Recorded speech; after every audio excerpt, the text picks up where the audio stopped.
అమ్మమ్మ 7th anniversary sale. Win iPhone 17 and 776 crazy gifts. Support చేయండి, dosa batter ఫ్రీగా పొందండి.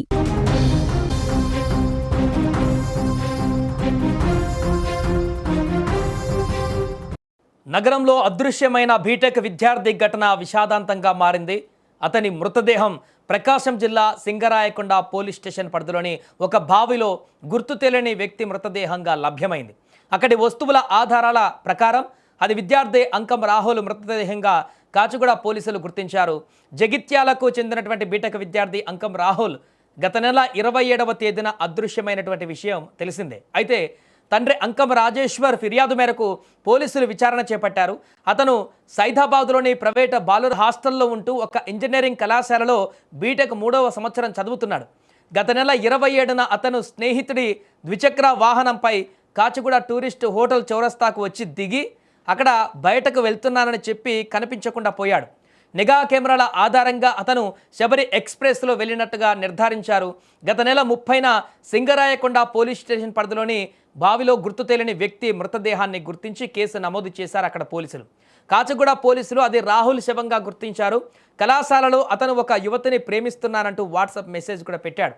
యాజమాన్యానికి చెప్పకుండా ఉండటానికి కళాశాలకు వచ్చి క్షమాపణలు చెప్పాలని యువతి స్నేహితులు రాహుల్ పైన ఒత్తిడి తెచ్చినట్టుగా తెలుస్తుంది. అయితే ఈ నేపథ్యంలోనే రాహుల్ ఆత్మహత్య చేసుకొని ఉంటాడని పోలీసులు భావిస్తున్నారు ప్రాథమికంగా. ఇదిలా ఉంటే రాహుల్ కుటుంబ సభ్యులు మాత్రము వేరేలా వాదిస్తున్నారు. తమ బిడ్డది ఆత్మహత్య కాదని హత్యేనంటూ తండ్రి రాజేశ్వర్ ఆరోపిస్తున్నాడు. తమకు న్యాయం చేయాలంటూ ఇప్పుడు కన్నీరు మున్నీరుగా ఆ తల్లిదండ్రులు విలపిస్తున్నటువంటి తీరు అక్కడున్న వారందరినీ కూడా కంటతడి పెట్టింది. ఒకసారి వారేం మాట్లాడారో చూద్దాం. మా కొడుకు 27 నాడు తప్పిపోయాడు. మే 27 నాడు తప్పిపోయాడు. మా కొడుకు పేరు రాహుల్, అంకం రాహుల్.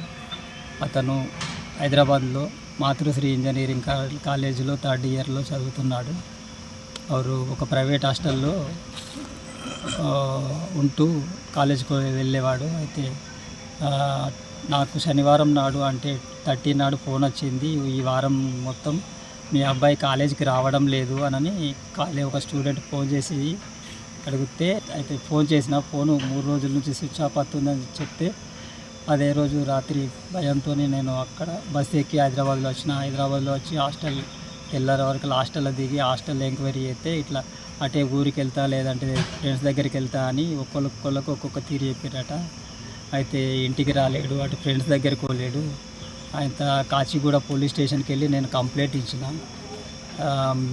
ఆదివారం 31 నాడు మే కంప్లైంట్ తీసుకున్నారు. కంప్లైంట్ తీసుకొని ఎంక్వైరీ చేశారు. ఎంక్వైరీ చేస్తే అయితే సీసీ ఫుటేజ్ చెక్ చేస్తే అక్కడ కాచిగూడ రైల్వే స్టేషన్లో అలా ఫ్రెండ్ దించిన మాట వాస్తవమే, సీసీ ఫుటేజ్లో ఉంది.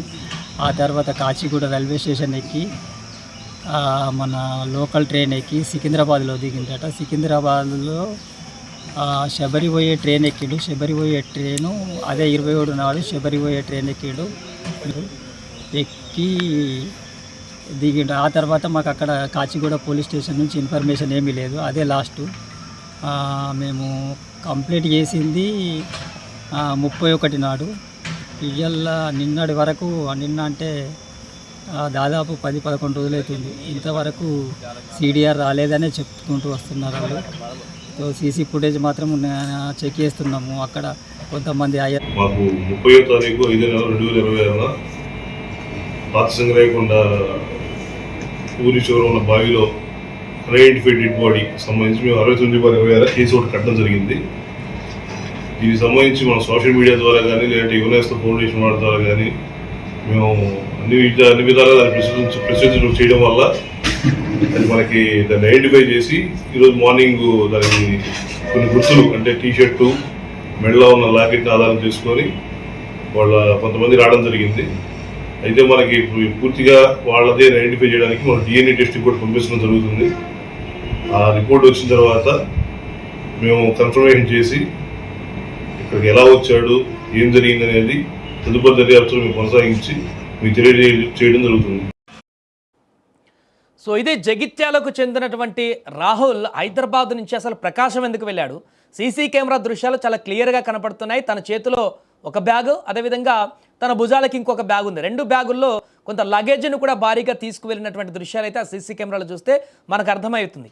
అసలు ప్రకాశం జిల్లాకు అతను ఎందుకు వెళ్ళాడు, ఎవరి దగ్గరికి వెళ్ళాడు, అక్కడికి వెళ్ళిన తర్వాత బావిలో శవంగా ఎలా తేలాడు, నిజంగానే అతని తండ్రి ఆరోపిస్తున్నట్టు ఇది పక్కా ప్లాన్ ప్రకారం జరిగినటువంటి హత్య, లేకుంటే తనకు తానుగానే అక్కడ అవమానాలు ఎదుర్కొని ఏమైనా ఆత్మహత్యకు పాల్పడ్డాడా, ఈ అంశాలు అయితే దర్యాప్తులో బయటకు రావాలి. ప్రాథమికంగా అయితే ఇది ఆత్మహత్య అని తెలుస్తుంది. పోస్ట్మార్టం రిపోర్ట్ వచ్చిన తర్వాత తనకేమైనా గాయాలు ఉన్నాయా, తన నిజంగానే తనంతట తానే చనిపోయాడా లేకుంటే ఎవరైనా చంపేశారనేటువంటి వివరాలు అయితే బయటికి వచ్చేటువంటి అవకాశం ఉంది. బట్ ఈ కేసులో చాలా ప్రశ్నలు అయితే కనిపిస్తున్నాయి. ఎందుకంటే వాట్సాప్లో తను మెసేజ్ పెట్టినటువంటి మెసేజ్లు, ఆ తర్వాత కొన్ని బెదిరింపులు ఆ యొక్క మహిళ సోదరుల నుంచి, ఆ తర్వాత అతను ప్రకాశం వెళ్ళడం, అక్కడ ఎవరి దగ్గర ఉన్నాడు, ఎక్కడ ఉన్నాడు, అంత లగేజ్ ఎందుకు తీసుకువెళ్ళాడు, ఆ తర్వాత బావిలో ఎలా శవంగా తేలాడు, ఇవన్నీ కూడా ఒక మిస్టరీగా మారినటువంటి పరిస్థితి ఏర్పడింది. కాబట్టి ఈ కోణాన్ని ఖచ్చితంగా తన తండ్రి చెప్పినట్టు ఇది హత్య కోణంగానే దర్యాప్తు చేస్తే దీంట్లో అసలు విషయాలు బయటకు వస్తాయి అనేటువంటి ఒక ప్రశ్న అయితే ఇప్పుడు ఆ యొక్క సంఘటనలో మనకు కనిపిస్తుంది.